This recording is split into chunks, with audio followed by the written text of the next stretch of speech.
Hey everybody, welcome to Do You Believe on ParanormalZoneTV.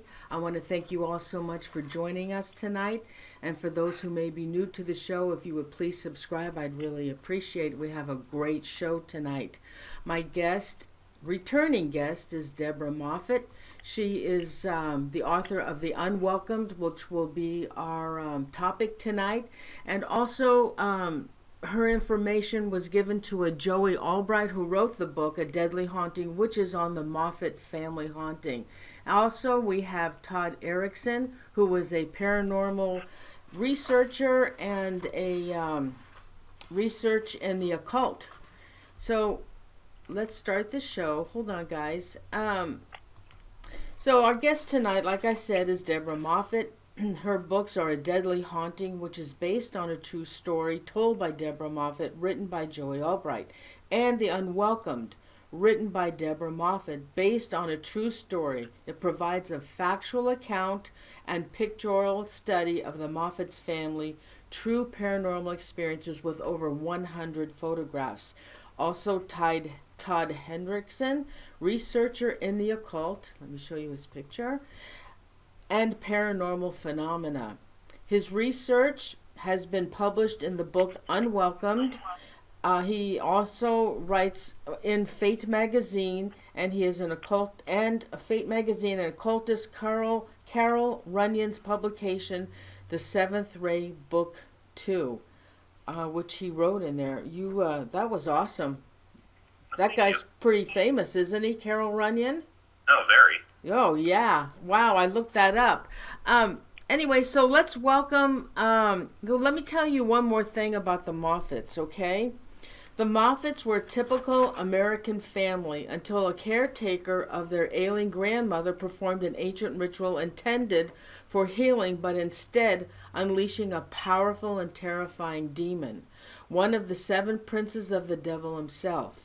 Their lives would be torn apart as the malevolent entity haunted and tormented them for 8 years. So with that, let's welcome Deborah and Todd. Welcome, guys, to the show. Thank you. Thank you, Lorraine. It's good to be here. Oh, thanks. You know, everybody, I have aired 2 shows with Deborah, and at the end of this video, the description, I'll have the links of the 2 shows that we aired. And tonight, she's going to tell you her story again, but the real in-depth stories were told on those other 2 videos. Todd tonight is going to talk about the research that he has done and what he thinks is haunting that family. So Deborah, would you tell the viewers about your story? And then I also have images. And Deborah, I'll tell you which ones I'm showing, okay? Okay. All right, so do you want to start with the story and then we can show some images of what Sure. this entity has done to the family? Go ahead. Okay, well, it started back in 1987. This happened, it was attached to my mother-in-law, not to a place. So we have changed locations, and it followed us where we went. This entity, I don't know what it is, but whatever it is, it was very powerful and very ancient, and it had the powers to do things that were just unbelievable. It could apport things, which is taking something from one place to another without any physical means, which it did constantly. All right, I'm going to show them a picture of that knife that showed up at the house. Now, is that the knife or the spear? This one here is the knife. Well, it used to like to torment my mother-in-law, and it would put knives, booby trap knives everywhere around the house.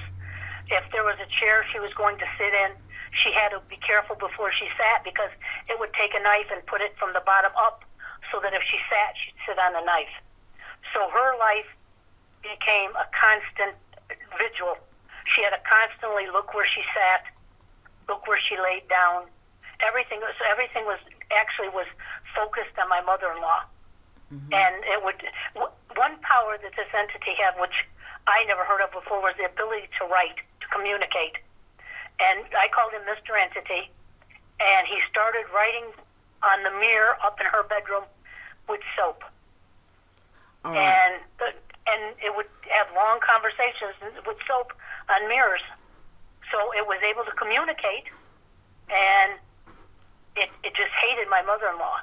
It told me a story that she belonged to him, that my mother-in-law belonged to him, and told me a long story about how she was promised to him in a ritual back like in the 15 or 1600s, and the ritual didn't come to be, but that didn't matter. She was promised, so she still belonged to him. So he did everything in his power to try to get her to become so despondent that she would either commit suicide or become so sick that she would just die because he wanted her dead. Oh my God. Now, Ed and Lorraine Warren were involved in the case. How did that come about? We had people from all over the United States, voodoo priestess, we had magicians, we had everybody all over the United States come to try to help us.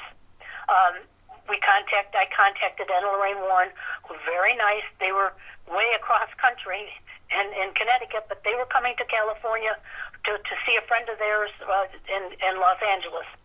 And they said they would stop here in their trip to see their friend. They tried to help us. They were very nice people. Ed explained to me that because all his contacts were back east, he couldn't arrange for a priest or anything to come with him, so it was just Lorraine and Ed, and they brought with them a person who did a lot of filming. They taped everything. So they came to the house. This entity never liked to do anything in front of you. It was like if you turned your back or blinked, it would do things. Very few times it did something in front of you, but this one time it did. When Lorraine was coming down the hall to sit down at the dining room table, it took a big toy chest, the children's toy chest, and shoved it out in front of her. So that was one thing that I actually saw.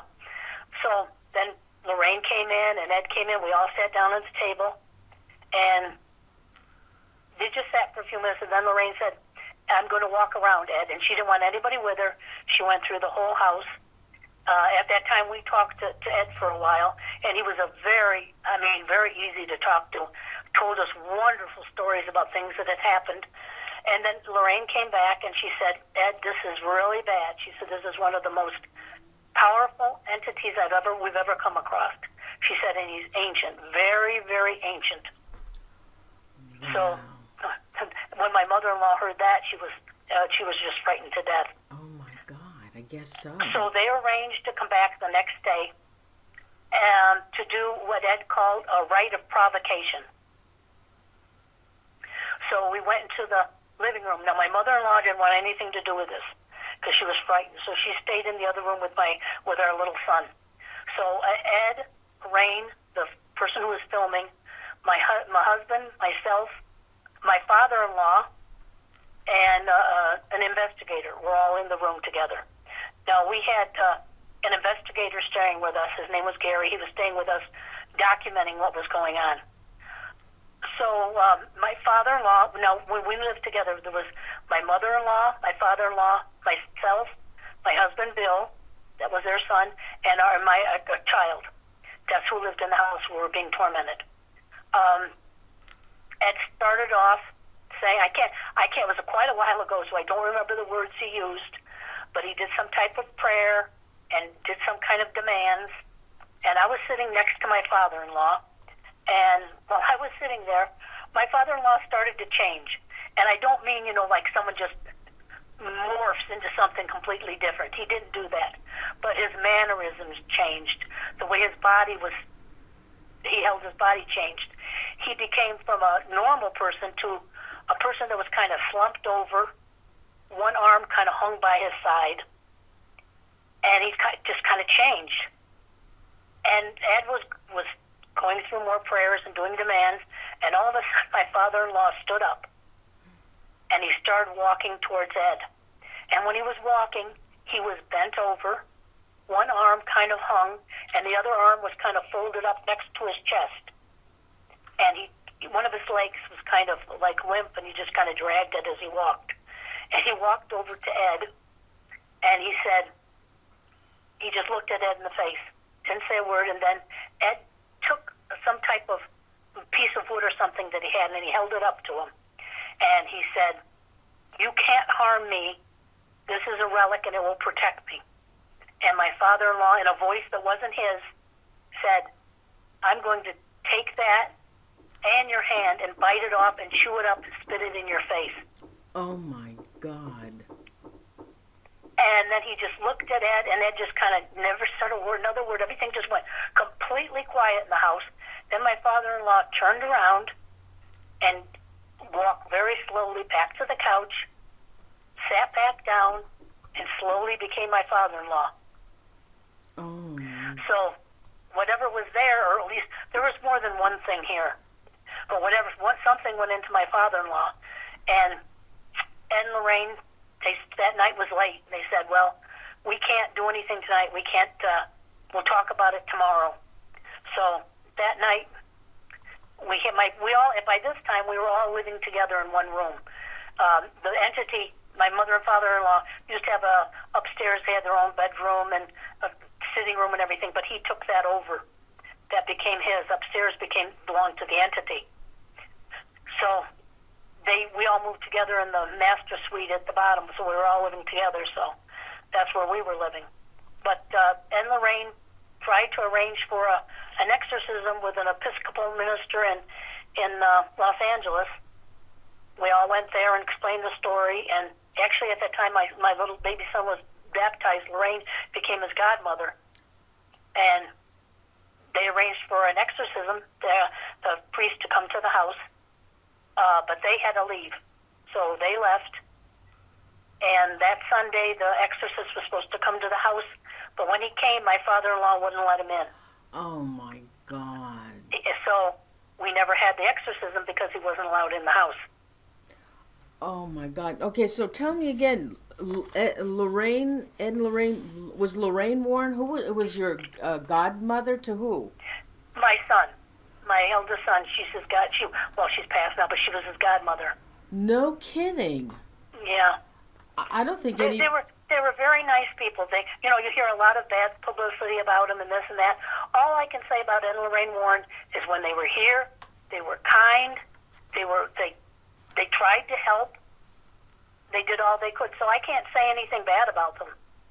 So they did what they could. They didn't have their people that they usually worked with out here. So they did what they could. So they tried to help. It didn't help, but they tried. Did you keep in contact with them even though your father-in-law wouldn't allow the minister to come in to do the exorcism? They were so far away. We contacted them once after that because Lorraine said, "Let me know what goes on." And Ed, so we told them one more time. But we were so busy trying to survive that keeping in touch with people, I didn't even think about that. It was more day-to-day surviving than keeping in touch with people. This entity made us very isolated. We lost all our friends because we couldn't have friends come to the house.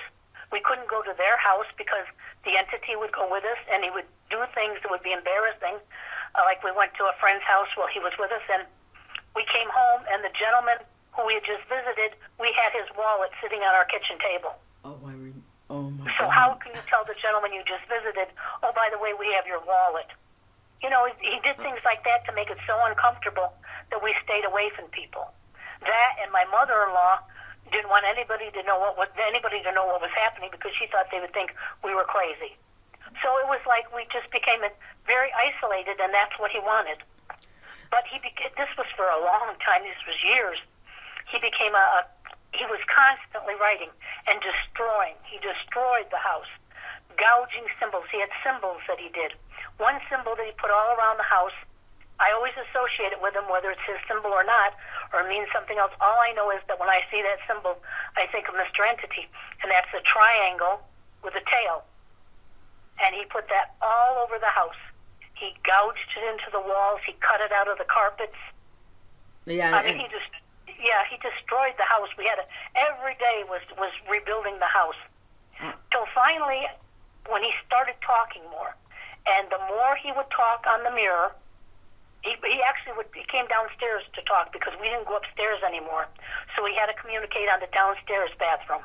So that's where he started doing his writing. So we would communicate there. I would go in and talk to him. If I talked to him and got him in conversations, it seemed like he used up his energy and didn't do as much damage or afflict more pain on my mother-in-law. So I made it a practice to constantly talk to him because it was like an exchange. I talk to him, he leaves things alone. So then another thing that was to me, this is the most spectacular thing other than being able to communicate, was one night about 3 o'clock in the morning, my father-in-law jumped out of bed, and we were still up. My husband and I stayed up most nights. We ran over to the bed, and he pulled out from the covers a spearhead, and it's about 14 inches long. It's handmade. It's old, over 200 years old. And Mr. Entity apported it to my father-in-law. And I remember when I saw it, I said to my father-in-law, "Give me that." And my father-in-law gave it to me, so it became mine. And I went into the bathroom, and I said to Mr. Entity, "What is this, and why did you do this?" And he said it was a spearhead. He said, and it needed to be used in a blood ritual. And he wanted my father-in-law to perform a blood ritual on my mother-in-law. Oh, my God. Because he wanted the blood. Oh, and man. I told him, this spear now belongs to me, not you, and there'll be no blood ritual. And he got so upset that he blew out all the windows in the upstairs. Oh, my God. Did you have anybody else besides Ed and Lorraine Warren come to the home? We had Carrie Gaynor. We had I don't know if it was UCLA or USC, we also had Lloyd Arbach sent people. Oh, Lloyd, yeah. We had a famous lady from New Orleans, a voodoo lady, come. We had anybody around. Well, at that time, it wasn't like now that you could go online or you could go on TV and see all these people that would help you with these kinds of things. Now it's accepted that these things really happen. You don't have to be crazy. Back then it was, "Oh, you're nuts if this happens," or "You're making it up." And there weren't places to find help. So how we used to find help, we used to go to psychic fairs. We would go to New Age bookstores. Constantly, it was a constant battle looking for help. So we had everybody come that could possibly try to help us. Some people you would look at and say, "Well, this person's crazy." But here we were living with this being that was writing on mirrors that you couldn't see, that was trying to harm my mother-in-law, that wanted a blood ritual, who could apport things. And how were we to say to somebody else, "You're crazy"? So we invited anybody who would come to try to help, because we would never turn anybody away who we thought would give us any kind of relief. So we tried everybody. All right, I have some images.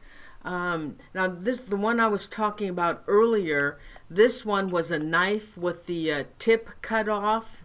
It was, you received that. Go ahead. He used to, these weren't our knives. My mother-in-law would be just standing there. All of a sudden, she'd look next to her, and in the wall, there'd be a knife sticking in the wall. Or constant knives everywhere. There were so many knives that we filled a box full and put them in the garage. They weren't our knives. He brought them. Some of them were new, some of them were old, broken, rusty, all kinds of knives, but they weren't ours. Oh my God!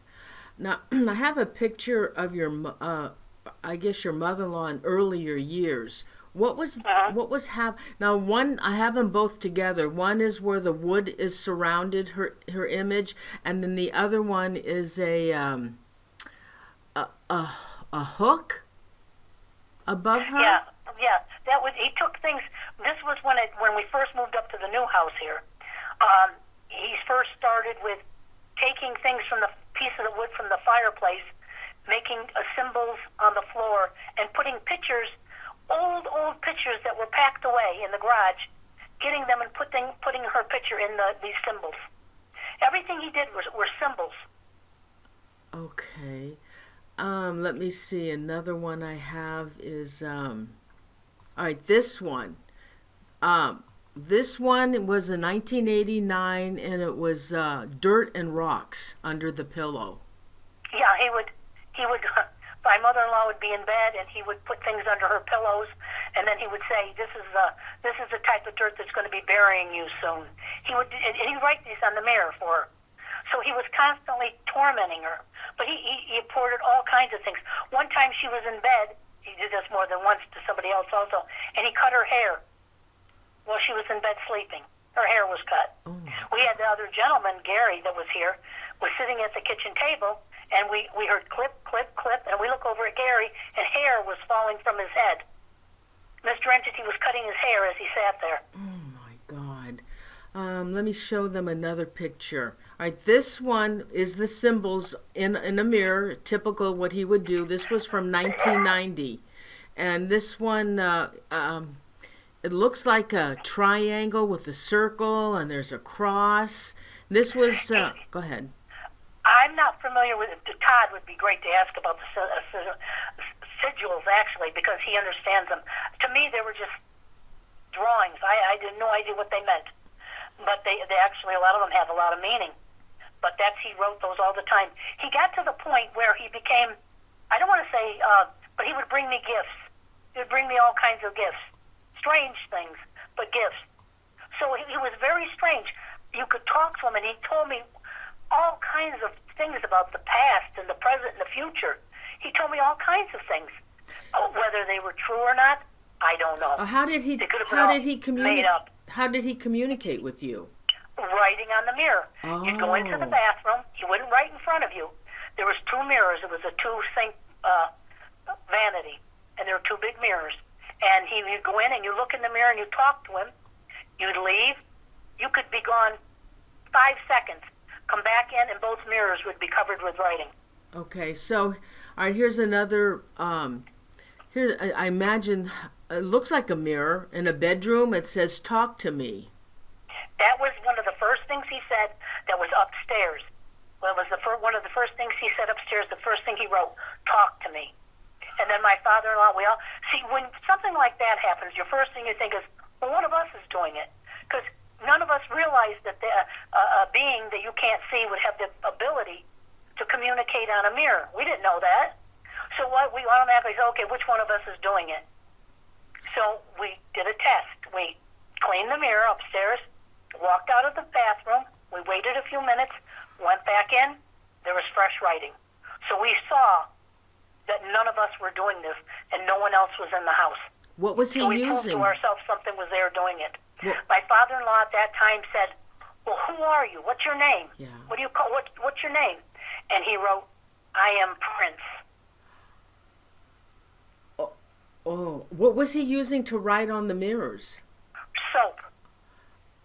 Okay, so were all the mirrors that he wrote on located in the bathroom, or did he take that soap to another room and use that on a mirror? And most of his communication was done in bathrooms.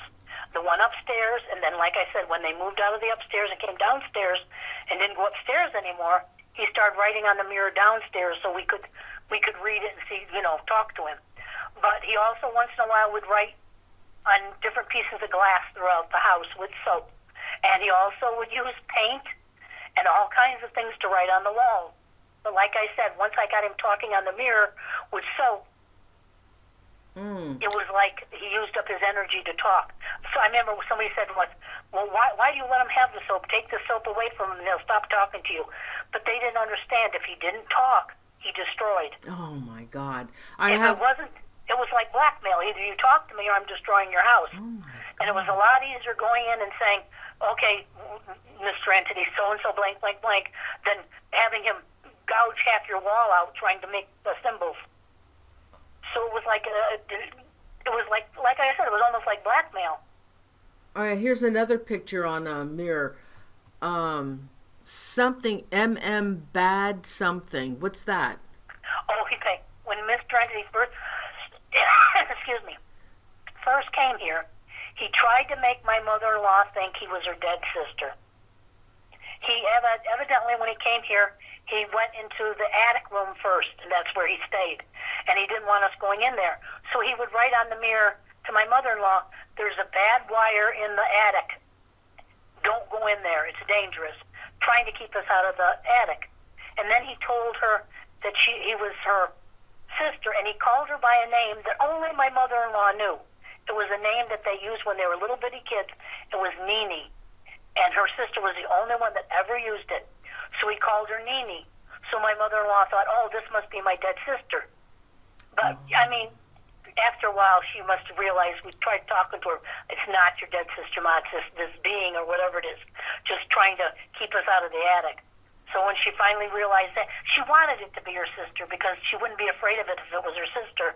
But this mean entity would scare her, so she took a while to her to believe it wasn't her sister. But it wasn't. It was just this entity trying to just get deeper and deeper into the house. All right, there's another image I'm going to show the viewers. In the corner it says name, and then something goes down. I mean, some of it I can't read it. It's like scribbling, and then maybe that's what? when he was first. It was almost like he was learning how to write on the mirror. That's when he wrote Prince, Prince. Oh my God! It's under there, under the where it says name, huh? Yeah. My father-in-law wrote name. Put your name here, and it wrote Prince. Oh my, yeah. Oh, that is insane. All right, there's another picture. Oh, this one. Oh God, this one is so hard to read. Does it say? Is that pig? And then pagan. The one person that came here was Dr. Evelyn Paglini, who actually was an amazing person. I didn't know her background at the time. She was actually one of the starters of the Church of Satan in Chicago with Anton LaVey, which I didn't know at the time. I found all this through Todd, and Todd explained it to me. But she actually helped start the Church of Satan. And then she had a fight with Anton LaVey, and they broke apart, and then she kind of changed. She stopped being a Satanist and became just like a practitioner. So she came to help. Yeah. She was very no-nonsense. And the entity was very strange. Anybody that came to the house, it would comment on. It would give us little comments. Oh, he's crazy. He has no power. He's a stoop. He would insult them. And then Paglini came, and he absolutely hated Dr. Paglini. And he would say horrible things about her. He would call her Piglini instead of Paglini. He just, White Puda. He would call her all kinds of terrible names. But she couldn't get rid of him. Nobody could get rid of him. Todd, what did you want to say on when she was talking about that? Dr. Paglini, she after leaving the Church of Satan, took up Stragel witchcraft, was the specific branch that she was interested in. All right, there's another image. Because of your flash on the mirror, says, if you something, please do. What is that? Oh, here, what is that one? You know, a lot of these pictures we took like 30 years ago, so I don't remember exactly what we said to get that response. Oh, you know what it says? A lot of the problem was at that time, it's not like now where you have that camera in your phone where you can take a picture and check it. Oh, it's a good picture. I don't have to take another one. I was taking pictures with a flash.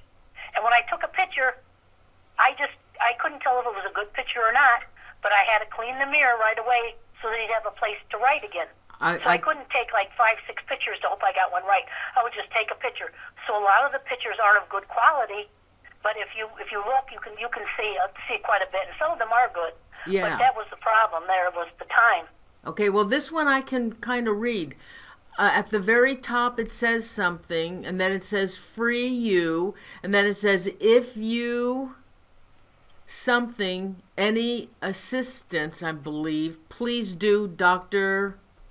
Pega, whatever the name was. Paglini. Yeah. He just always wrote to Paglini. They had conversations going. She had on the mirror, she wrote some type of rituals on the mirror. She wrote, and the bottom line said, God protects us. And Mr. Entity went and crossed out God and put Prince protects us. All right, I have another image. This one, I guess it's in a bathroom. It's kind of hard to read. I think it says Deborah. Con you something. And then like the only thing I can think with me was would say, Debbie can stop Meta, but she can't stop me. Oh, okay. Okay. So, Deborah and then, Ken something, yeah. And then there's like he wrote a square underneath it, and then it yeah, looks I like an know. arrow. More symbols. Yeah. Oh yeah, I yeah, don't know. yeah. I can barely yes, and then there's a triangle at the top of that. Yeah, he had all kinds of symbols. Mr. Entity and I had a very strange relationship. When he hurt my mother-in-law, one time he locked her in a pantry and he grabbed her by the neck. Now, I don't believe he ever could kill her because I don't think they're allowed to kill. I think they're allowed to push someone to the point they commit suicide or get sick or things like that, but I don't think they're allowed to kill because if he wanted her dead, he could have killed her because he was so powerful. He had enough power that he moved our truck from the driveway into the street. Now, that takes a lot of power. But he, like I said, he locked her in, and she was in hysterics. She even had marks on her throat. And I remember I got very angry with him, and I went into the bathroom and I said, I used to call him different things because I didn't call him Mr. Entity at the time. I said, this is the way it's going to be. I'm going to treat you with respect. You're going to treat me with respect. You're not going to touch my child, my husband, or Lee. And I'll accept nothing else. And I left, and I went back in, and he wrote, I will not touch the child, I will not touch your husband, but Lee belongs to me. That's when that started. And I told him I would treat him with respect, and from that time on, out of respect, I always called him instead of it or the thing, I always called him Mr. Entity. So from that point on, he was called Mr. Entity, and that's what he always responded to. All right, what about this image on the mirror, no escape? Did we talk about that one? That was an early one. That was up in the upstairs bathroom. That's when we were saying, my mother-in-law was saying, well, we'll just move. And he wrote, there's no escape, which there wasn't. Oh, God. He could go, if we went somewhere, he went with us. If we went to a restaurant, we'd come home and on the table, there'd be the name tags of the people that had served us at the restaurant. Just little things to show us, hey, I'm with you all the time. You can't get away from me. Oh, my God. All right, what about this one? Oh, this one's weird. Where all the little animals are put across. Yeah. That was like the TV room, and up on the second floor there was like an opening with a railing, and there was a game room upstairs, and you could lean over and talk to the people down. Mr. Entity took all the stuffed animals that were downstairs in the baby room and lined them up across the top. So if you glanced up, here are all these animals looking down at you. It was so creepy. Oh, my God. And I got one last one. This one, it's the mirror. It's a circle with people's names in it. A wheel with names. Yeah, that was some type of wheel. I don't know what it meant. I once asked Mr. Entity, because I would talk to him about everything. Do you know who I was in another life? And he said, yes. You were Luna. No. He put Luna down. You were Letta. Leta. I said, okay. And then the next day he put the big circle, and he put it like into like pieces, like cut up like a pie, and he had all different names in it, and then in each corner he had a different name. And the names were like Hester and Luna, all kinds of names, people I didn't know. And then at the very bottom he wrote Baal, B-A-A-L. Oh, my God. There's also, besides the flash from your camera, there's also a energy streak in there as well. Yeah, I have so many pictures, that I haven't even, they're amazing to me. But thank goodness my husband saved them, because we were told we would have thousands of pictures, because I tried documenting everything that was happening 30 years ago. But people would come to the house and they would say, we'd show them the pictures, because I wanted people to see what was happening so that I could have some kind of evidence. And they would say, oh no, you have to throw these away. Really? You're keeping him here by keep taking these pictures. So I'd take and we'd throw all the pictures away. But my husband didn't. He would take a few, throw them in a box, and he kept them. So that's why I don't have I have pictures from every year, but just a few, because he didn't keep them all. He threw most of them away, but he couldn't bring himself to throw them all away. Thank goodness, or I wouldn't have any proof, yeah. Pictures. So how long so the housekeeper did a ritual on your mother-in-law. No, on my mother-in-law's mother. Okay, all right. And this is what all started happening after she did this? What kind of a ritual was it? Here's you can talk to Todd about this. He'd know more than I would. But this is what was just told to us. When my mother-in-law's mother died, Juanita was still there. She that night after she died, she went back to the house. They lived next door. My mother-in-law and her mother lived next door. In the middle of the night, Juanita came running out of the house screaming. And she came to the house. She told my mother-in-law, "Don't go back into that house. I'm sorry what happened. I didn't mean for it to happen, but don't go into that house. It's dangerous." Called her friend and left. They never heard from her again. But a few weeks later, when she went up to clean the house, she found feathers, blood, symbols, broken rosary beads all around. So she knows she did some type of ritual or something. When we explained this to a lot of the people that came, the experts that came to the house, they deduced. We don't know for certain if that's how it started, but there had to be some way that an opening was created to let this in, and they deduced that this must was what happened. Todd. So that's what they surmise. Let me ask Todd, what kind of a ritual was that, Todd? Typically, when you're talking feathers, blood, rosary beads, the only real conclusion you can come to is Santeria. Sounds like it was probably a healing ritual that somehow went awry. Really, there's a lot going on with that property at the time. So much so that even to this day, that property is pretty well untouchable. After they moved, the houses were demolished, and the property went up for sale. Presumably, they had a buyer at the time, but contacting the different real estate companies that continue to list on the property, it hasn't sold since then. And in a city like Rancho Cucamonga, that is saying something, considering the other three corners in that area have built up, and one's a medical center, one's a commercial area, one was a gas station. There's absolutely no reason why that property shouldn't have sold, but every time it gets on the cusp of selling, they flatten the area, they clean it up, the signs go down, wait a couple months, the signs go right back up, sometimes with a different real estate company. So that property there's something fairly wrong with that property. Do you know the history of that property by any chance? I've looked back as far as I can, but beyond the family living there on the three houses that they occupied the lot, not a lot before that. It was just an empty lot, as best I know. No Native American presence that I know of in the area. No reason why it should be that. That should have been that way before, but post houses being built there, it's a dead zone. But yet there's other buildings surrounding that lot. I wonder if they're experiencing anything.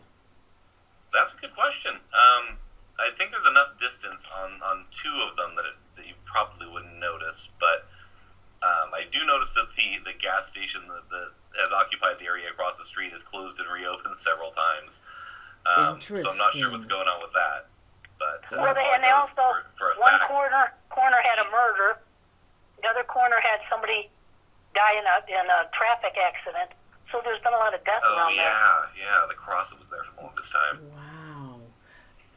Wow, my goodness. Do you think anything? Yeah, you can look it up on Google Earth or drive right past it.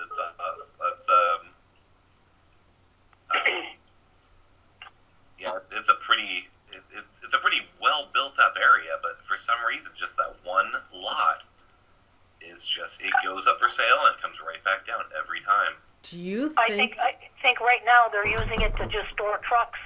Really? For construction in the area. Okay, so doesn't it sound like that maybe before the Moffitt family moved in there that something else was going on? Not just with the Moffitts, but with my mother-in-law and her family were the first people to build on that property. So if anything was before that, it was just empty. They were the first ones to build on it. Oh my, really? Yeah. Okay, there's something wrong with that land. There's got to be. Something had to have happened there years ago. Something. And then to have a healing ritual go that poorly, a healing ritual go that poorly that it essentially kicked open a doorway into wherever. So you think there's something wrong with the land? Okay, so Todd, does that should tell people not to mess around with any of that Santeria or any of that stuff? Um, I don't like telling people how to live their lives, especially when it comes to their spiritual belief systems. She did what she thought was best, and I don't think that she could have anticipated the results given the circumstances. And I specifically can't speak enough to Santeria to give any kind of instruction on it or any kind of warning on that. Mm-hmm. So the family had built that home. How long were they there? And then did you move out? Did you move out? They built back in the 40s. Uh-huh. They built three houses back in the 40s. My mother-in-law's father and mother built a house. Then they built a house next to him for the one daughter, and then another house for the other daughter. So there were three houses. There was three houses right in a row. The corner lot, which looks like one big lot, belonged to someone else, but they never built on that either. That was always been, as a matter of fact, even back in the 40s, that was empty. It never was built on. So we moved in there. My husband owned one house. My father-in-law lived in the other house, and then her mother had an empty house that they rented out. That was the one where she died. We moved in with my mother and father-in-law because my husband had a bad heart. So we lived together. I love my mother-in-law. I just love my mother-in-law. So we were very happy together. That's when more stuff started to happen. It got to the point where we were going to leave there anyhow. They were going to sell it anyhow, and we were going to move to a bigger house. But when this stuff started to escalate, more and more stuff started to happen, we kind of moved out quicker. Up until that point, it never did anything violent, except the very last day when we were leaving. And my mother-in-law and myself were down at the house. Everybody else was at the new house. And we just went for the last couple boxes. And nothing had happened for like a week. Everything was quiet. Excuse me. And we went into the bedroom to get the boxes, and we heard like almost an explosion. We ran to the kitchen because that's where it came from. And Mr. Entity had ripped all the cupboards off the walls and threw them on the floor. Just ripped them from the walls. And while we were in the kitchen, he blew out all the windows in the bedroom, the big glass windows in the bedroom. So that's what happened the very last day we were there. Did he follow you? Yes, he did follow us. For 3 weeks, though, like for 3 weeks, it was like heaven. It was like my mother-in-law was so happy because she thought, oh my God, it's gone. We were, at first you're waiting for the other shoe to drop, but then everything was quiet. So she said, oh, okay, we moved away. It stayed down there. But then, first thing that happened, my father-in-law saw a picture in their sitting room turned backwards, because that's what Mr. Entity loved to do. He loved to turn things backwards. He could turn 50 things backwards in a blink of an eye. You'd look, they'd be facing you. You'd look back, everything was towards the wall. Oh, my So God. that's when we knew, and we said, oh, no. At first you think, oh, no, maybe somebody just bumped it or something, but you knew he's here. Oh. And then it started with moving the wood in the fireplace, and then the writing upstairs on the mirror, and then attacking my mother-in-law. So, no, he came with us. So okay, did you move from that house again? No, we didn't move from the next house for 2 reasons. We just bought the house. It was perfect. We loved the house. And it was like when people that came to help us would say, well, you can't move away from this because it's not attached to the property. It's attached to your mother-in-law. So no matter where you move, you're going to have to fight this. So it didn't make any sense financially to try to move again. Okay, so what happened to your mother-in-law? My mother-in-law, she lived a very long life. Mr. Entity, after all this time, he became different. He became more of a communicator, and still wanted her dead, still wanted his blood ritual, but it just became a little bit different. We had that gentleman came back to the house, wanted to, believe this or not, he told me his life was in shambles, and he knew how powerful Mr. Entity was. So he was going to make Mr. Entity a deal to come with him. He was leaving. He was going out of the country. He was going to ask Mr. Entity to join him. He would let him be with him, and together they'd have a great life together. And I remember saying to this person, "Are you sure you want to do that? You don't know what's going to happen." I said, "And don't go doing it for, you're not doing it for us," because he said, "I'm not doing it for you guys. I'm doing it for me. I need help." So he went in and offered Mr. Entity to go with him. And Mr. Entity wrote, "No, I'm not going with him." And I said, "Well, why aren't you going with him? Why be here? There's nothing here now. I'm never going to let you hurt my mother-in-law. I'm always going to protect her. And it couldn't hurt me. And I knew it couldn't. And I couldn't hurt my mother-in-law if I was protecting her. So it couldn't get her." So he said, "Well, I don't want to go with Gary." And I said, "Why?" And he wrote the strangest thing on the mirror. He wrote, "He's an empty vessel. He has no integrity, no word. I will not go with him." Oh, my. And I thought, what a strange thing to write, that it's an empty vessel, no integrity. Here's this whatever he is that was here, which I still don't really know, but it would say something like that. It just was strange. And I said, "No, Mr. Entity, Gary said you can go with him, so you have to go. It's time for you to leave now. You can't be here anymore. You have to go." And he said, "Please don't make me go. Let me stay." And I said, "No, you have to go." Because we had kids, I didn't want it. If I could get rid of this, I always wanted to be free. So he said, the next thing he wrote was, "Gary, you are mine now. Oh, my You are my God. servant. I'm ready to leave when you are." And 2 days later, Gary, they came to pick him up. A taxi came to pick him up and take him to the airport. And Mr. Entity wrote on the mirror, "Goodbye, my family." And that was the last we ever heard from Mr. Entity. What about Gary? Mr. Entity hated Gary, and I knew he wasn't going to stay with him. So Gary said he had one experience. Gary didn't want to talk about it. He had one experience with him making his symbol over his door, and that was the only thing Gary would talk about. But Gary himself has changed a little bit. It's a very complicated story. I don't want to get Gary involved because he probably wouldn't want to be talked about. But Gary has completely changed. He's somebody you'd know, so I'd rather not talk about him. Somebody I would know? Well, people would know him. He's on the internet. Is he in the paranormal? Yes. Is he well known? No, not really.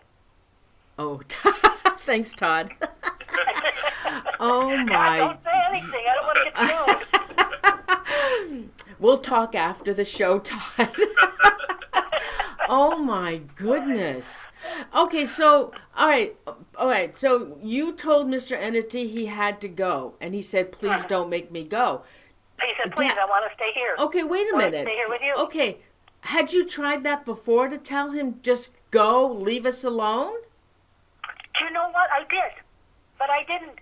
But you have to understand, I knew nothing about the paranormal. And here I was, the only thing I knew is it couldn't hurt me. And if I would tell it to do stuff, sometimes it would do it. Like I'd say, "I don't want you doing that anymore," and it would stop doing it. Don't ask me why, but it would. But I careful of what I said in a way, because I didn't know what it was capable of doing. I wasn't worried about it hurting me. I was worried about it hurting my family. So I had to be careful what I said to it. I never yelled or screamed at Mr. Entity. I talked to Mr. Entity, and he talked to me. Oh, my God. So, and he would bring me gifts, and Mr. Entity was always very respectful, and to me. But I didn't want to push. I would have these people come and try to get rid of him.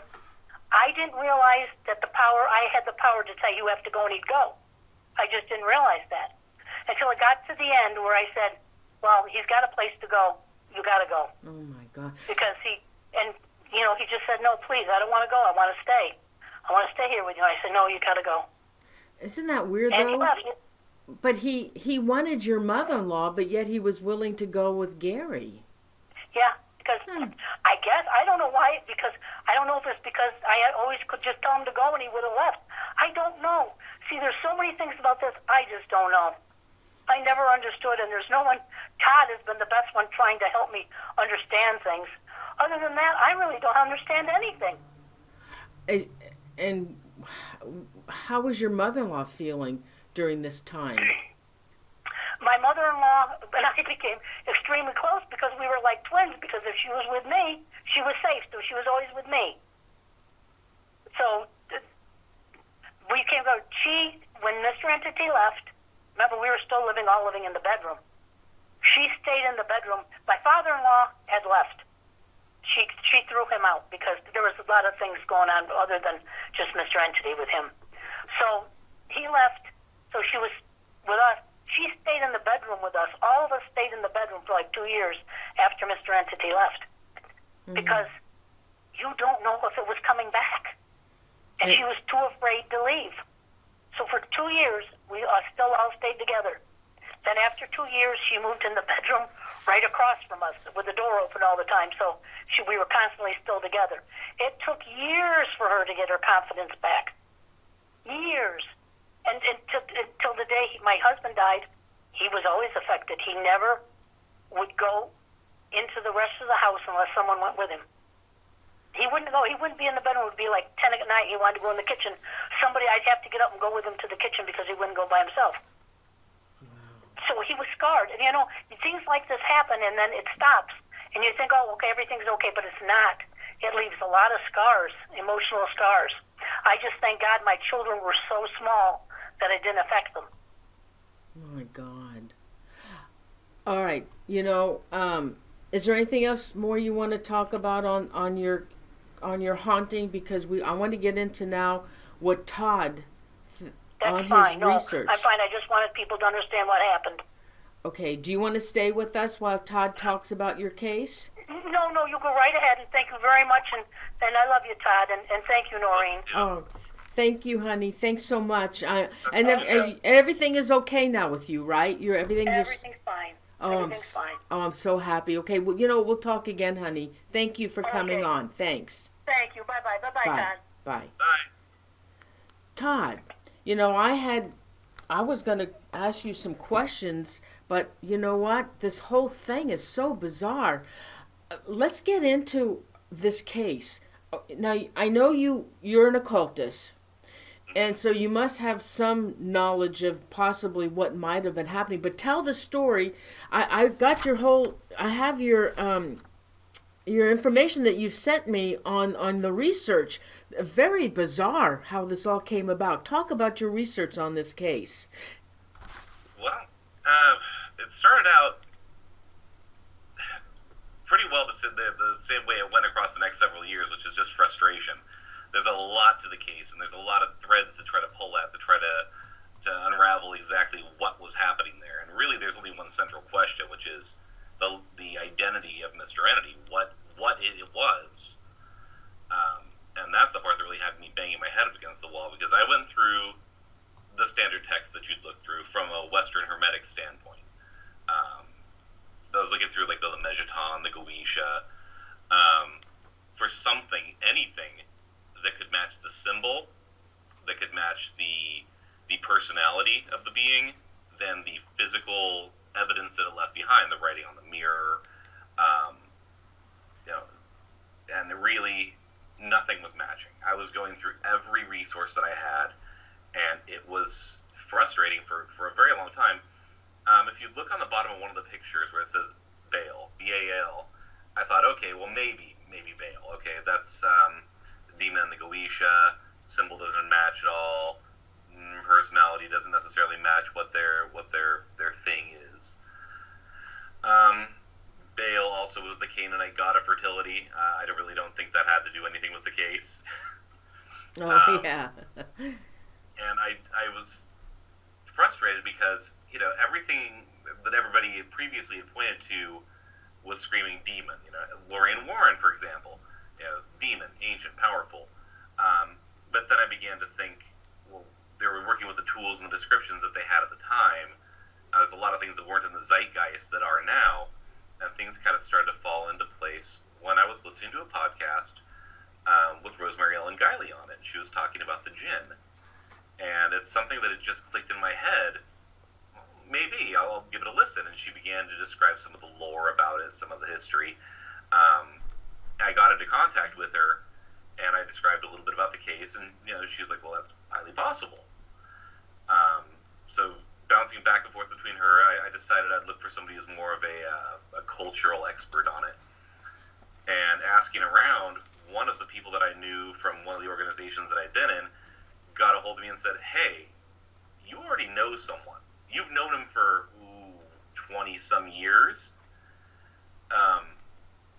And he gave me the name of one of our associates that I hadn't spoken to in a while. Middle Eastern gentleman. He's an expert in Western Hermetic ceremonial magic, but more to the point, he has a really deep background with the jinn and with the Quran, with Middle Eastern magic as a whole. And really, his work has been to tie the East, Middle Eastern and the Western traditions together. And I gave him a call, and I talked to him just, for about 45 minutes about the case. And he goes, when he started talking to me, he's like, you know what this is? And I said, no, I don't. He said, well, you should. And he began to list off the list of things that had happened. He's like, okay, putting it together. You got the symbol. You got the abortation. You have, nearly limitless power. Why weren't you thinking jinn up to this point? And he eventually pointed me in the exact direction what he believes the identity of Mr. Entity was the specific subsection of the jinn itself. And it's something that really, since then, has really opened my research up, kind of blown my mind. I had been familiar with a lot of the concepts of things through the lens of Western Hermeticism, the Four Worlds theory, the Tree of Life, choirs of angels, things like that.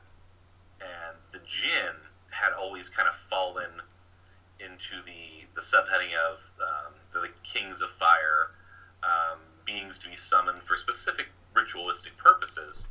I hate to say it, but a lot of cases they're looked at as somewhat as tools, means to an end, not really part of the topography of the universe itself.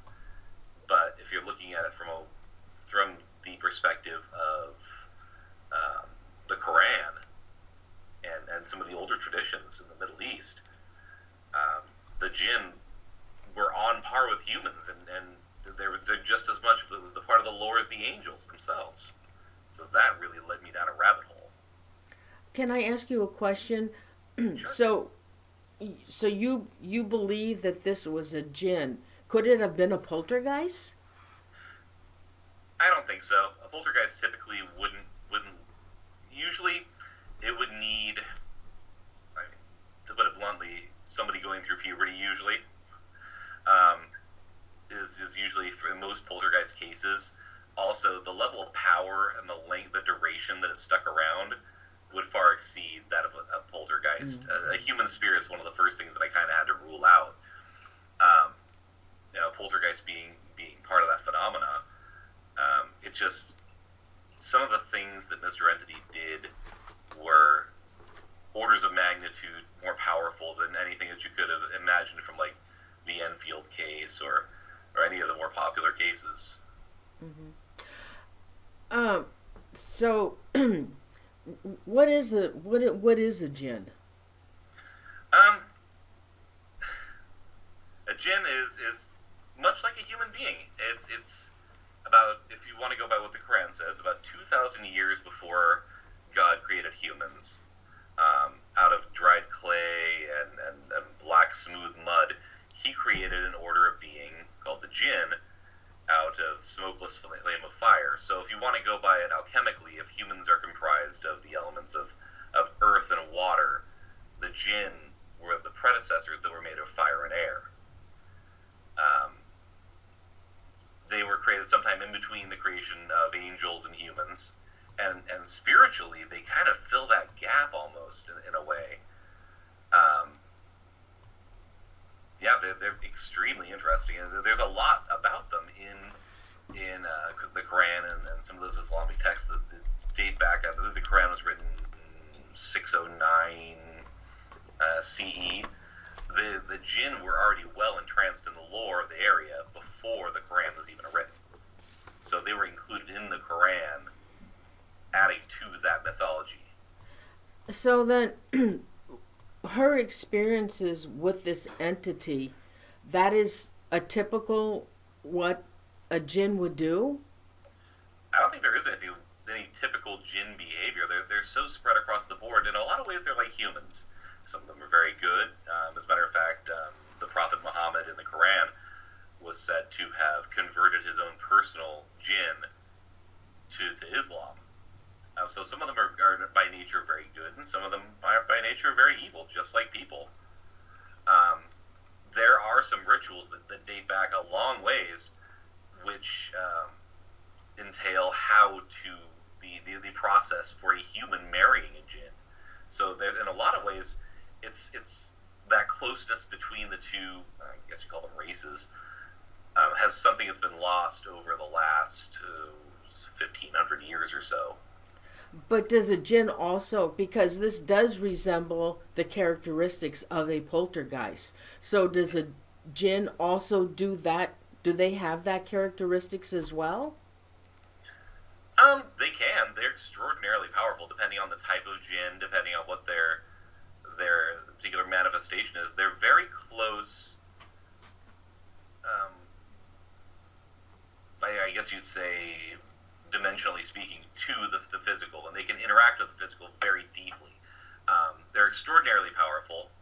Not quite as powerful as angels.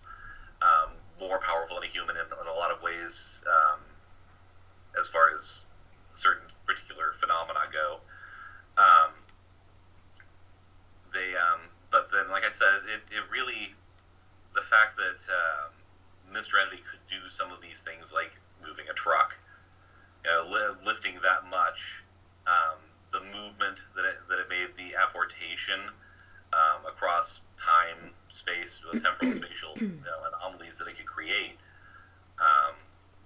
and then the sustained writing on the mirror. Like I said, the duration at which that it lasted, I think, is really one of the things, the characteristics that kind of struck me, and why it stuck around for so long. It seemed, though, to attach itself to the family. Is that what a jinn would normally do, attach itself to the family? It can. It's not unheard of. Like I said, there's rituals that date back to pre-600 CE that entail how to the wedding rites for a human to a jinn, so they can become very attached to a family. Specifically, there's an order of them called the Kareen, which I found that's directly from the Quran itself, which they're assigned to, each one's kind of assigned to a human being at a birth, kind of like your guardian angel, but more morally ambiguous, I guess you would say. More like the concept of like a familiar. And now this particular entity did leave. He left with somebody else who said that he wanted them. Is that typical for a jinn to do that, to move on to somebody else? Why wouldn't he just stay with that family, since he called them his family? That's a good question. That I really can't answer.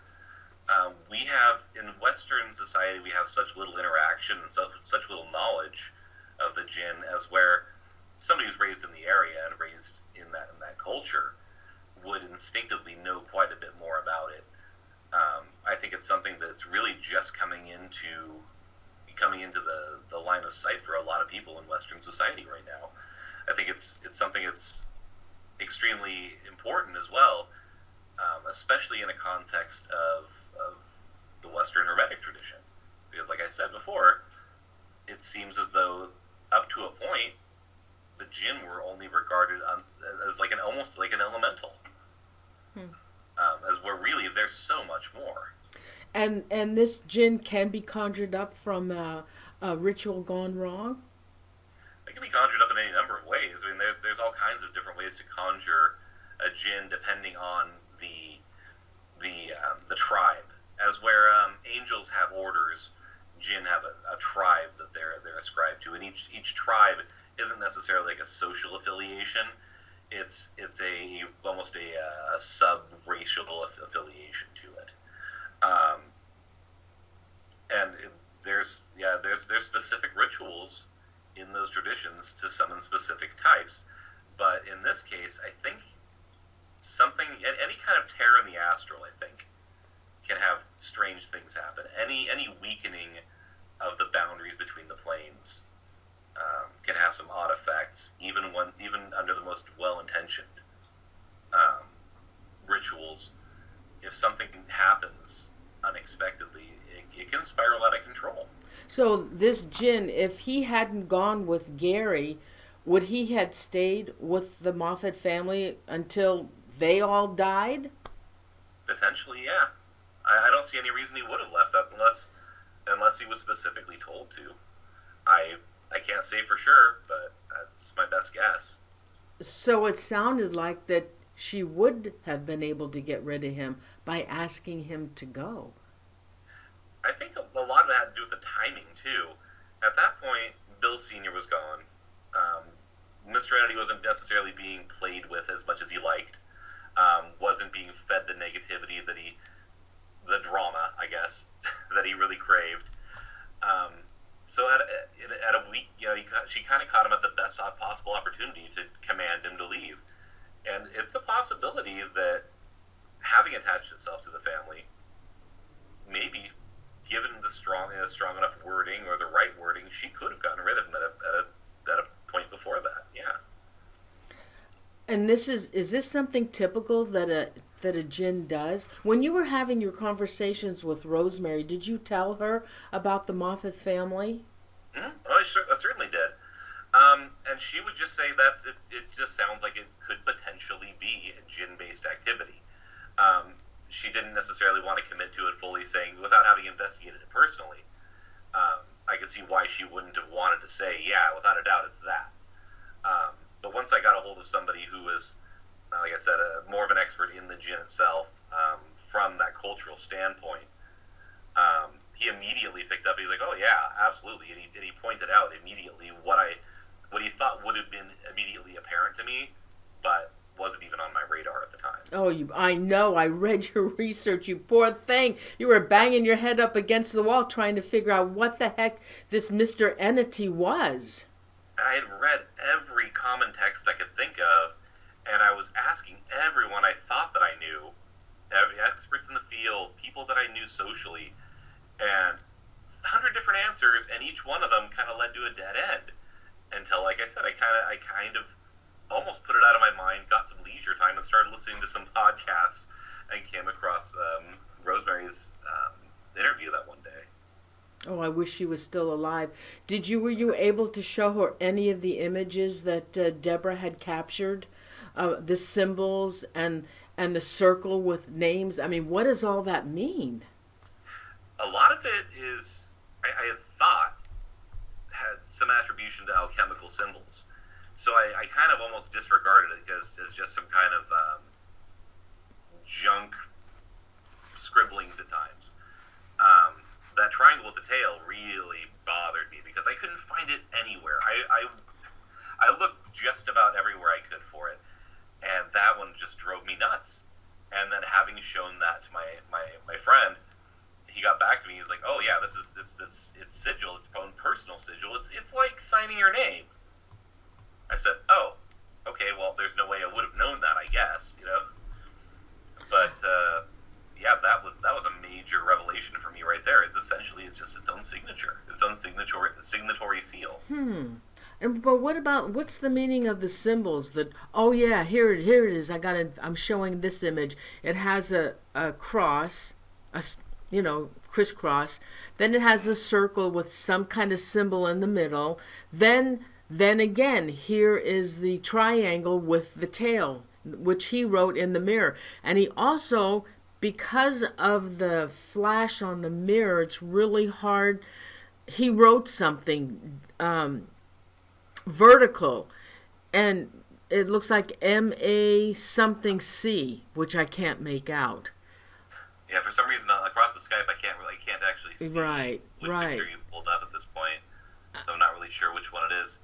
A lot of it a lot of them are basic alchemical symbols,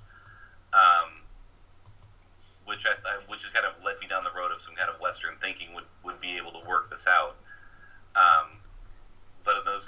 effects. I think it was just trying to convey a thought in the language that it believed would have gotten the best response, or trying to speak their language as best he could through symbols, but it was somehow lost in translation.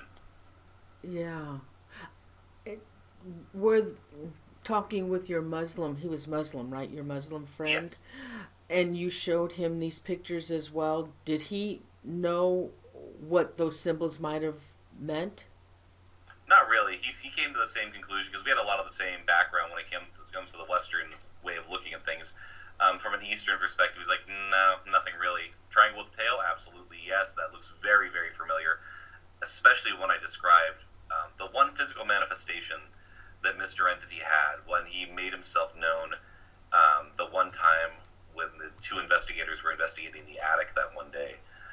The physical description is what really hammered it into him. He said, oh yeah, absolutely, boom, right there, that gave it to him. Okay, let's see.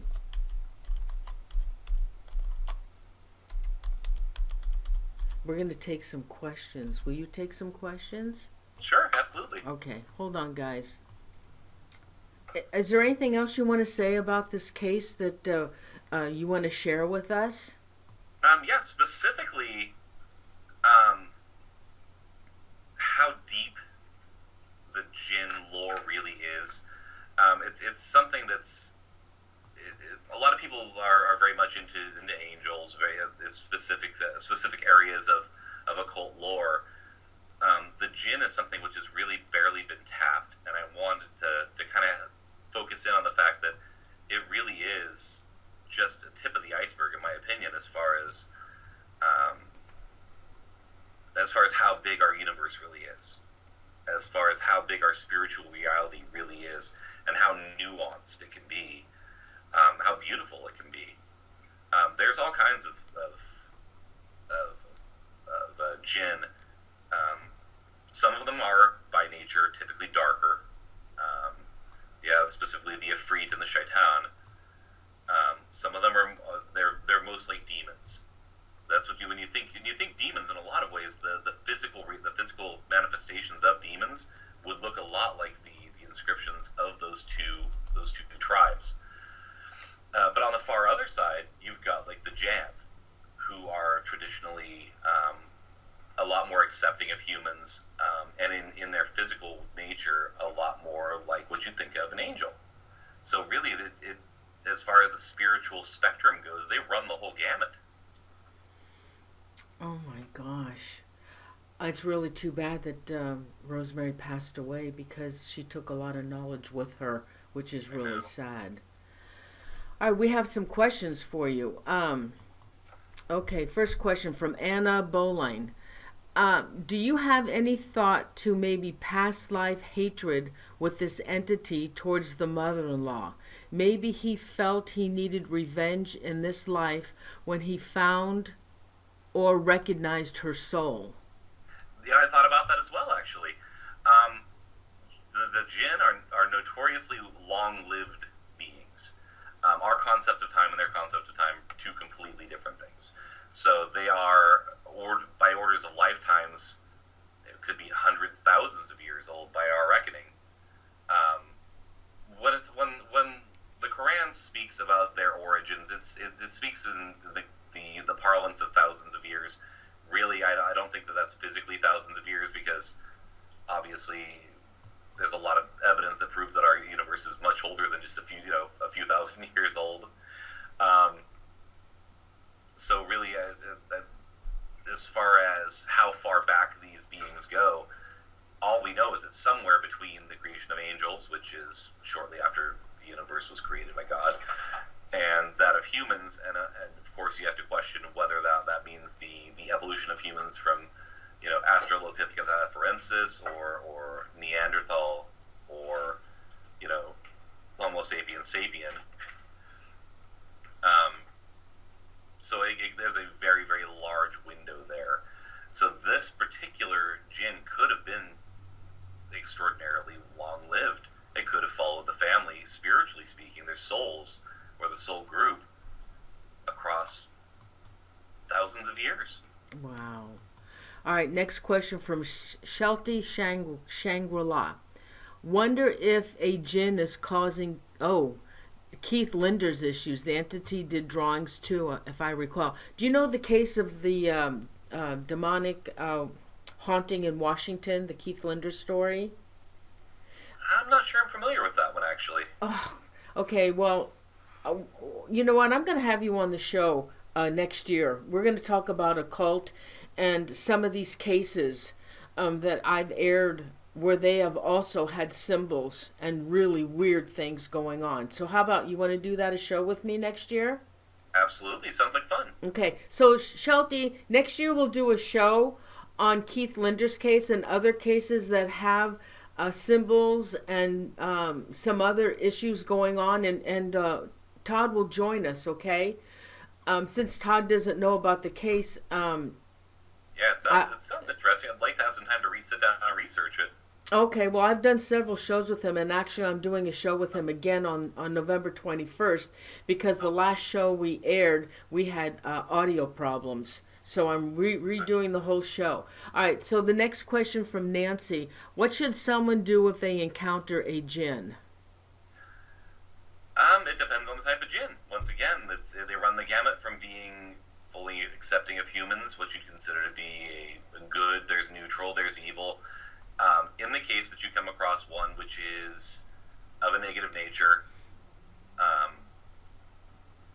I would say getting a hold of somebody who's knowledgeable in that particular tradition wouldn't be a bad start. There are specific rituals to drive them away. There's specific rituals to destroy them. There's specific rituals to contain them. There's hundreds and hundreds that are still being translated. That's one of my friend who's my friend. That's one of his jobs is he's cranking out translations of scrolls into books and into different languages, so it can be this phenomena can be understood, and people who are having these issues can gain some kind of respite from it, and more or less just leading to a better understanding of the jinn as a whole. But what I can say is, traditionally speaking, the jinn are notoriously afraid of angelic beings. They are on a level above them that they somewhat seem to resent and fear. So any kind of Western tradition has a good stock of rituals based upon the invocation of archangels. Probably a pretty good start right there. All right, we have another question from Cassandra 50, who was one of our mods. Question, was Deborah and family ever physically harmed, or was it psychological? The mother-in-law.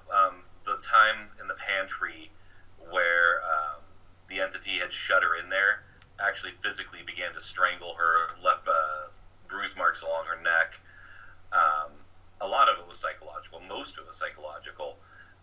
But it would shove objects in their way and try to get them to injure themselves, which I thought was a really interesting piece right there. Only that one time was somebody directly physically injured. Every other time it seemed to be something like a trip hazard, sitting onto a knife, something like that. All right, another question from Gail Jarrells. How do you know if you are dealing with a jinn? It's a really good question. You kind of have to go through a process of ruling things out. If it seems like it could be something that's a human spirit, and you go through the proper channels of essentially banishing a ghost or getting rid of it, and it doesn't work. If you go through the steps to determine whether something is demonic, and it doesn't seem to line up with that, I think that you're pretty well narrowed down that it could be a jinn. Usually they leave some type of calling card. In this case, that symbol was a huge one, and I got very, very lucky in finding somebody who knew what it meant. Wow, say. Okay, so Miguel M. just came into the show late tonight, and he knows about her story, and he said, I was wondering if anyone else has come across the entity after it left Deborah's home. Just the one time with Gary, as best I know. I don't think the symbol has popped up anywhere else. At least nobody's reached out to me. So All right. that's, as far as I know, that was it. Okay, and from Nancy, what should someone do if they encounter a jinn? Be respectful. Determine whether it's going to be an entity where you want to have that kind of communication with. If you're not someone who is in the know about that type of phenomena, somebody who's culturally aware of it, probably best to avoid it. In a lot of cases, jinn typically aren't just going to move into your home. That seemed to be a very anomalous thing with the Moffitts. Typically, they're known to reside based upon the tribe in very specific places. They tend overall to inhabit places that have been abandoned by humans, long abandoned. Old castles, caves, deep places in the earth. They try to avoid people as best they can. A lot of them do. Some of them try to interact with humans in a very positive way, specifically like the Jan. In the Quran, it states that they were known to aid armies. People would seek out the Jan to aid their armies in battle. Sometimes they'd say yes, sometimes they'd say no. It really depended upon the cause and the purity of heart of the people who were asking. So it's such a nebulous question. It's hard to give one single answer for it. All right, we have another question from Tess McCann. Could a jinn be a curse? Potentially. A lot of where my preliminary knowledge of the jinn came from was the movie Aladdin and the Arabian Nights. So I kind of had to work forward from there. Okay, where did the whole genie in the lamp come from? What it actually came from is sealing a jinn in a brass vessel, and there's whole sets of rituals about how to get each particular type into a brass vessel. So yeah, it can be a curse, a lot like for the Western traditions, the Dybbuk box. Oh yeah. Yeah, the Dybbuk box. Oh my God. Yeah, that's something much more familiar in the Western, but it's basically the equivalent of that magic lamp. It's a being or a spirit trapped inside of a vessel. Yeah. When I do that show with you next year, I also want to talk about the Dybbuk box. Okay. Sure. All right. Another question from Shelty Shangri-La. She wants to know who was the Rosemary that you were talking about. Oh, Rosemary Ellen Guiley. Right. She was an expert in a lot of different phenomena. She was so amazing. Her work was really massive. It spanned so many different topics, and it's a shame that she didn't really have that her life was cut so tragically short. But she did a lot of work on the Black-Eyed Kids, Shadow People, the Hat Man, and of course the Jinn was she. I think she wrote at least 2 different books on the topic. Oh, she's written so many books. Mm-hmm. And Royce reminded me that it was the Bothell Hell House. That's Keith's story. The Bothell B.O. Hell House. That sounds so familiar. I'm going to have to brush up on that. Oh, yeah. That sounds so familiar. Well, I'll send you a reminder on the 21st. I told you we're going to air another show, and he's going to tell his story, what's going on, and we're going to be showing the pictures and video of his evidence if you want to come by and watch the show. Absolutely, I'd love to. All right, and Anita Eckerman, are dins the same as cherubs? No, cherubs are one of the orders of angels.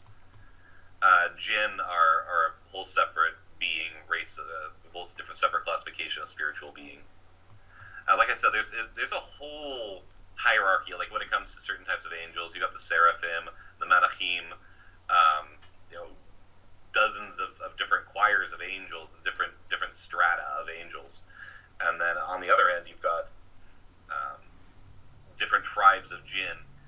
Actually, I don't even think I said the specific one that my friend pointed out. The Mr. Entity was a jinn from the Alamar tribe, which is a specific subclassification of an underworld Ifrit. That's one type. The Ifrit are known to be very dangerous, very powerful, very hard to control. And when you think stereotypical demon, a lot of those physical properties would be known to the Ifrit. They have the horn that wraps around from the side of the head outward. Very powerful, very bestial in a way. Then you have the shaitan, which are the ones that would be in nature closest to demons. Bat-winged, the horns that stick out of the top of the head. Typically not big fans of humans. That sounds the ones in the Quran, it is in fact the shaitan that refused to bow to Adam, and they too fell with the fall of the angels. They decided to join with the rebel angels in the fall. That sounds like Baphomet, the demon Baphomet with the horns. Mm-hmm. A lot of the goat symbology that you're getting from Baphomet, a lot of that comes from Pan, back in the times where the early Christianity was trying to demonize the pagan religion, so they'd grab different gods and beings from those and kind of make them into the demons and the devil for the current religion. The shaitan were. I'm trying to think what specifically. If there's any image that I could think of, very sharp featured, sharp chin, bat wings. I can't think of any popular one off the top of my head that would really fill that. Like I said before, there's the Kareen. Those are the ones that are like your natal angel, but the natal jinn, I guess, assigned to humans at birth. The Mareed, those are the giants of lore. Trying to think. The equivalent of Rahab would have been Bahamut. Was traditionally one of those. The giant fish from the Quran was one of those. Interesting. So yeah, there's other ones. Like, there's one that's particularly interesting. The Gilani. Those are the almost like the spiritual ones. The ones that are like the faith healers, the psychics, the channelers, the magicians class of them. Which is strange because, like I said before, there's so many rituals to summon them, to contain them, to control them, and they have their own rich tradition of magic themselves. They are the ceremonial magicians. That particular tribe are the ceremonial magicians of the jinn themselves. So, all right. yeah, Go ahead. I don't know. I'm saying it's just such a rich, huge can of worms to open. Spiritually speaking, you start with one rough idea. Oh, it's the jinn, and starting from a place of, oh, they're the kings of fire. They're called for this purpose. They're used in this ritual. Interesting, yeah, a footnote. But then you look through the different cultural lens, and they're this whole other thing. It's really mind-blowing. Well, you sure know a lot about this. That's awesome. All right, so another, Shelty Shangri-La has another question. So, if both jinns and demons can possess people, is the only way to differentiate between them to see if it reacts to demon identification methods as Todd was referring to? That would be one way to do it. Usually, at that point, the natures would be such the same that the method of getting rid of them would also be very, very similar. Call an angel. Usually is the default answer for if something is that evil and if something is gotten to the point of that daring that it's actually going to inhabit a human vessel and try to take them over. Yeah, it's time to start pulling out the big guns. And at that point, you're you're using the nuclear option when you're calling an angel. It's going to work on anything at that point. All right, we have one last question from Bon Bon. Can a jinn take the form of a human? It can. Actually, the Jan specifically are noted to historically be to take the form of a beautiful human. A human of large stature. There's a lot of different forms. There also, another form that they take is a desert whirlwind of light, a white camel. The Jan are the ones most closely associated with an angelic being, or a being that's highly positively natured. So yeah, some of them can definitely take on the form of a human. Oh, wow. Well, those are all the questions from the viewers tonight. We ended up with a huge crowd. My gosh, it was such a... let me put my... Hold on for a second. I got to change my image here. Let me put on with you. Hey, you know what? It was really a great show. And it's such a pleasure, Todd, to have you on the show. And it's so nice meeting with you. And like I said, I'm going to have you back on the show next year. And we'll do a couple of shows. You're an occultist. How long have you been studying that?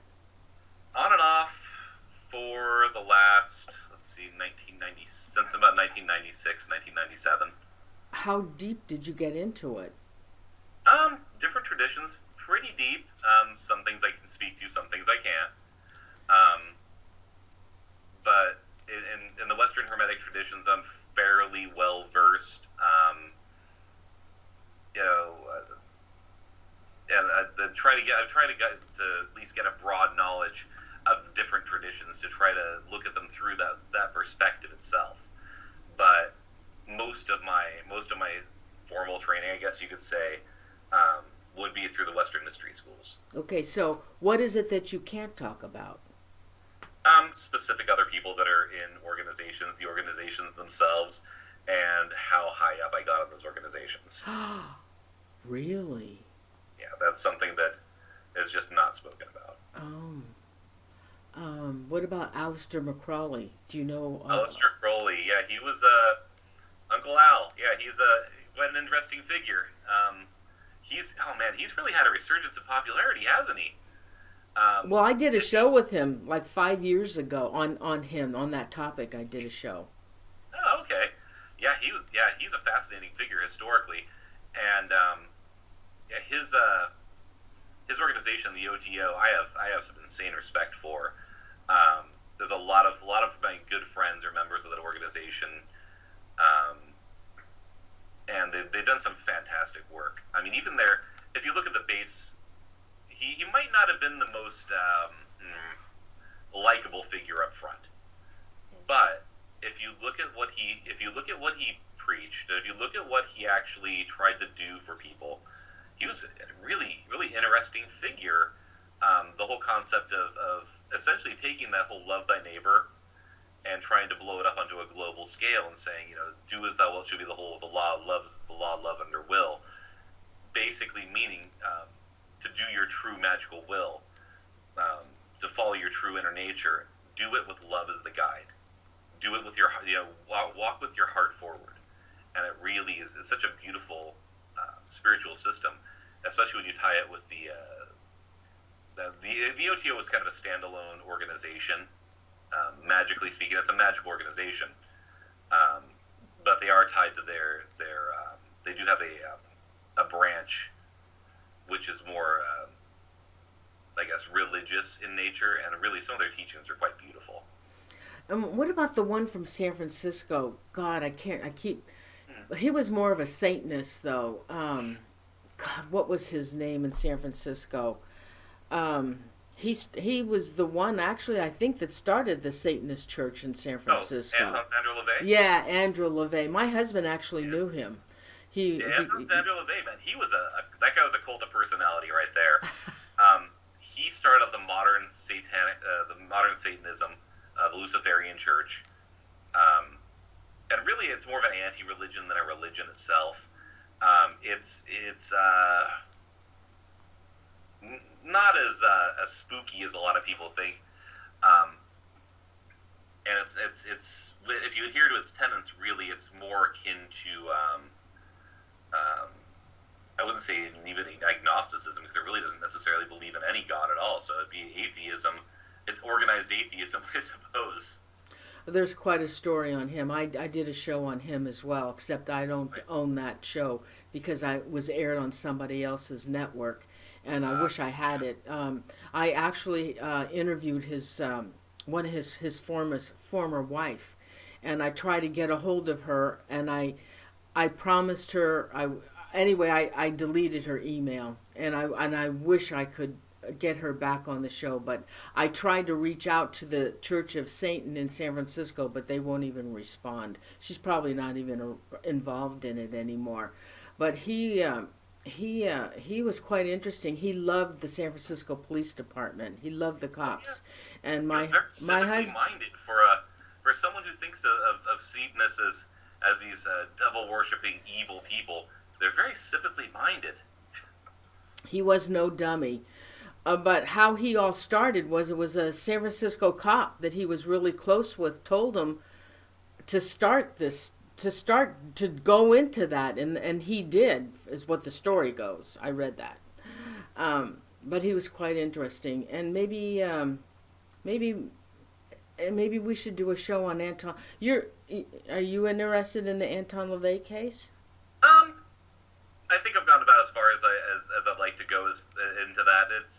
It's an interesting paradigm, but as far as a belief system, I think I've tapped that well about as far as I can go. If you want to look up some interesting correlations, I know that Debbie mentioned that Evelyn Puglini was actually there at the founding of the Church of Satan. She was best friends with Anton Sandro LaVey. I don't know that name. They spent quite a bit of time together. I don't know that name.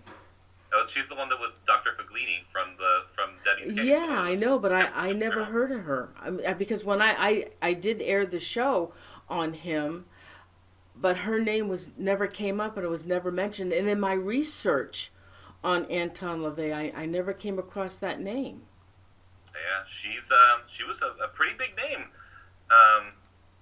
in the modern pagan movements later on in life, specifically the Strego witchcraft movement.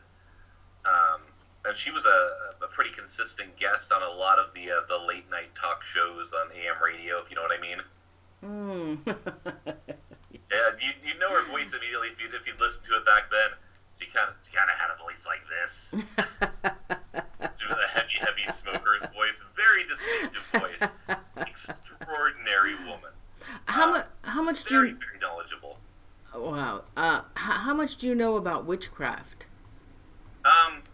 Gardnerian witchcraft, I know pretty much the roots from it. Funny that you should mention Aleister Crowley. I can make a direct line to the resurgence in modern Wicca, directly from Aleister Crowley to modern Wicca. He's the one who helped the resurgence of it through Gardner, Gerald Gardner. He gave him some of the ritual work that the OTO was working on and made it into an earth-based tradition. Gardner did through Aleister Crowley. So really, they have extremely strong links to that. A lot of the older traditions, people who follow like Celtic religions and things like that, obviously are very different in nature. But what you think of now with modern witchcraft, when you flip to a book with a lot of the authors that are producing works right now, and you look at some of the rituals, like the Watchtower rituals, and the circles that they're casting, you can look in some of Aleister Crowley's work, like Magic Without Tears, or 777 and other Kabbalistic writings, and you can make a direct line from Aleister Crowley's teachings directly into modern Wicca. All the only difference is that it's made into an earth-based religion. Interesting.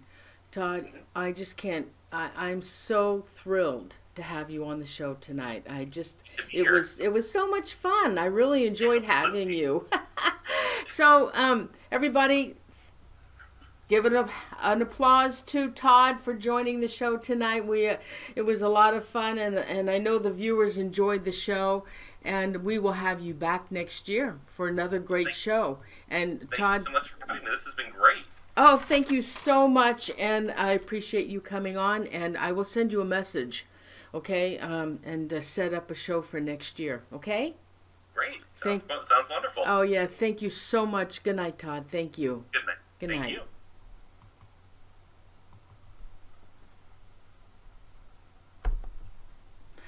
Oh gosh, I hope you guys, hey, you know what? We had such a huge crowd tonight. Thanks so much, everybody. I hope you enjoyed the show. You know, I got more information. I knew that the case was an Ed and Lorraine Warren case, but I didn't know how much involved that they had gotten into it. And I know she had tried to contact the Warrens, and this was after Ed had passed away, and it was, oh gosh, I don't know how many years ago, but she couldn't get a response back.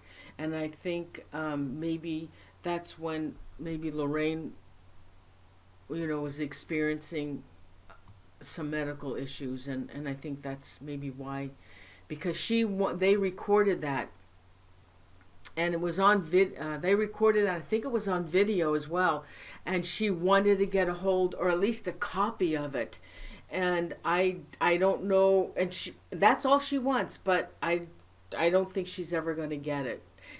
And there's a nephew that took over her files, and I don't know if he still has it or not, but it's really a shame, because she'd really like to get a copy of it.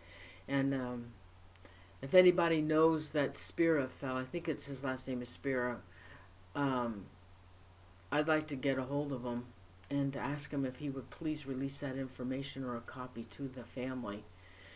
It's only right, since they did do an investigation on it. Anyway, so hey, you guys, thanks so much for being here. I really appreciate it. And so the next show, again, now I left that show up that I did with Keith, but it's so poor, and I'm going to put it in private. I should have done that by now, but we're going to air the other show. I'm not having any audio problems lately, and I'm going to try and get some evidence as well, because I know the last time we did the show, people were asking, hey, you know, where's your video evidence? Because I try to do that when I can, and it's going to take me a while, because Keith has these hour-long videos, and I have to go through his videos, download it, clip it, and then re-upload it. So it's not that easy to do, but I'll try my best to get some of that video evidence. It's pretty interesting. So like I said, on the 21st we'll re-air that show, and then on December 7th we're doing a Skinwalker Ranch. A fella contacted me. He was on the show before. I think the show was on Shadow People, and he is an archaeologist. And he said, Noreen, you're not going to believe the information that I dug up and have on my research on the Skinwalker Ranch. So that's happening on December 7th. And I'm not sure, I may do one more, episode 2 of that really weird haunting from my friend Gregory Harold from Florida, that has all that footage of those weird beings that he captured in his backyard. I may do that, and then that's it, because I'm cooking Christmas. I've got 30 people coming, and oh my God, I got so much going on. So anyway, let's do a shout out. And also a happy birthday to Chippa if you're still here, honey. Happy birthday. And also thanks to our mods, Royce Hinman and Cassandra. I don't know if Crystal was in. Oh, Crystal left. Oh, I'm sorry, Crystal, honey. This was a long show. Sorry, guys. Well, I know you like it, but Royce Hinman and Cassandra, thank you so much to our mods. Without them, you wouldn't have the great chat room that you have. And also, please continue your prayers for Royce, please. He's been really sick. He was able to join us tonight because he felt a little better, but he's got terrible bronchitis. He's had fevers. He's quite ill. So please send your positive thoughts and your prayers to Royce. So, and happy birthday to Chipper. Happy birthday. Oh, there's Crystal. You didn't leave. I thought you left. Oh, thanks Crystal too. Crystal Triplet, thanks so much. She's back with us again, and it's so nice to have her back with the family. So, thanks, Tall Cross. So, guys, let's do some shout outs. Let's see. Royce sent it to me. No Annie tonight. Okay. Royce, Gregory, I told him to send me, I know he's going on vacation, and I told him to send me the second group of pictures and info for the next, we have 3 episodes we're doing. We've already done 1, and we're going to do 2 more. So, just waiting for him to send me episode 2. And it's quite involved. It's a lot of work. That was a lot of work to put together. All right, so let's do some shout-outs. Okay, so Aaron Brody, Anita Ackerman, Annie Bolane, Baby Cakes Betty, Cassandra 50, Kathy Cilentro, Chippa Terry, Claire Lai, Crystal Triplet, Gail Geralds, Julie Wilson, Maria H., Nancy, Raymond Duncan, Sarah A., Shelty Shangri-La, The Haglin, and Tallcross. And thank you guys for those who are watching from Europe. Tallcross is watching us from Scotland, and I know Carl White is from the I think he's from the UK. It's really nice that you guys that you stay up so late to be with us. It's special to me, and all you that are in the chat room, most of you have been with me for a long time and followed me, and I really appreciate it. I love you guys. So I hope you enjoyed the show. I enjoyed airing this show. It's great to listen to some of these shows. I really enjoy listening to everything that they have to say, and this was pretty interesting because I don't know anything about the jinn, and I've never done a show on the jinn, so it was pretty interesting. So did I miss anybody for a shout out? Oh, there you are, Carl White. Oh yeah, from the UK. Yeah, there you are. You always hide until the end of the show.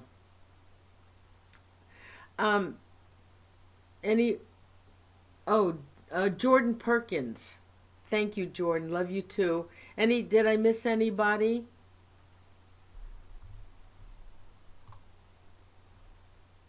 Yeah, Cassandra. Years and years. You and Royce and Cassandra, Chippa Terry, Anita Ackerman.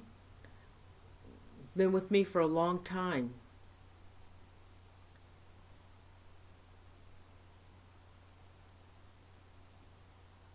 All right, so, yeah, I love you guys, really. I just love seeing you. You know, I can't always respond to you. Steve Shara, I can't always respond to you because I know you're in the chat room, but I got to concentrate on the show. And I'm sorry I can't respond to you when we're live, but I got to concentrate. So, everybody, thank you so much. Have a wonderful weekend. You're not going to believe it. This is November. Everybody was been wearing shorts. It's hot. It's warm here. And I think some of you are from California as well. It's really William Fernandez. Oh, I haven't seen you in a long time. Thank you, William.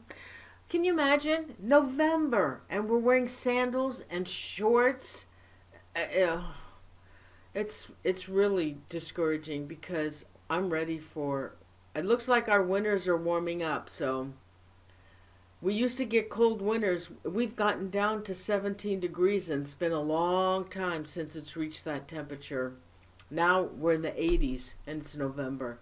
Really lousy. It doesn't feel like the holidays when it's hot. But anyway, so I'll see you November 21st, okay? And don't forget, if you want a reminder, all you have to do is click onto Paranormal Zone. I'll put up the next show. I haven't done that yet, and all you have to do is click it, and it'll send you a reminder. Or you can go to ParanormalZone.tv and go to show reminders and get on the list. Okay, so you can do that as well. All right, everybody, I'm gonna go, and oh yeah, I'm ready for Christmas. But first, I want to have my turkey for Thanksgiving. My daughter's cooking this year. I don't have to cook. So everybody, I'll see you on the 21st. I love you guys. Be safe out there, and thanks again. Thank you so much for joining me every week on the show. I really appreciate it. I love you guys. Thank you so much. Love you. Good night.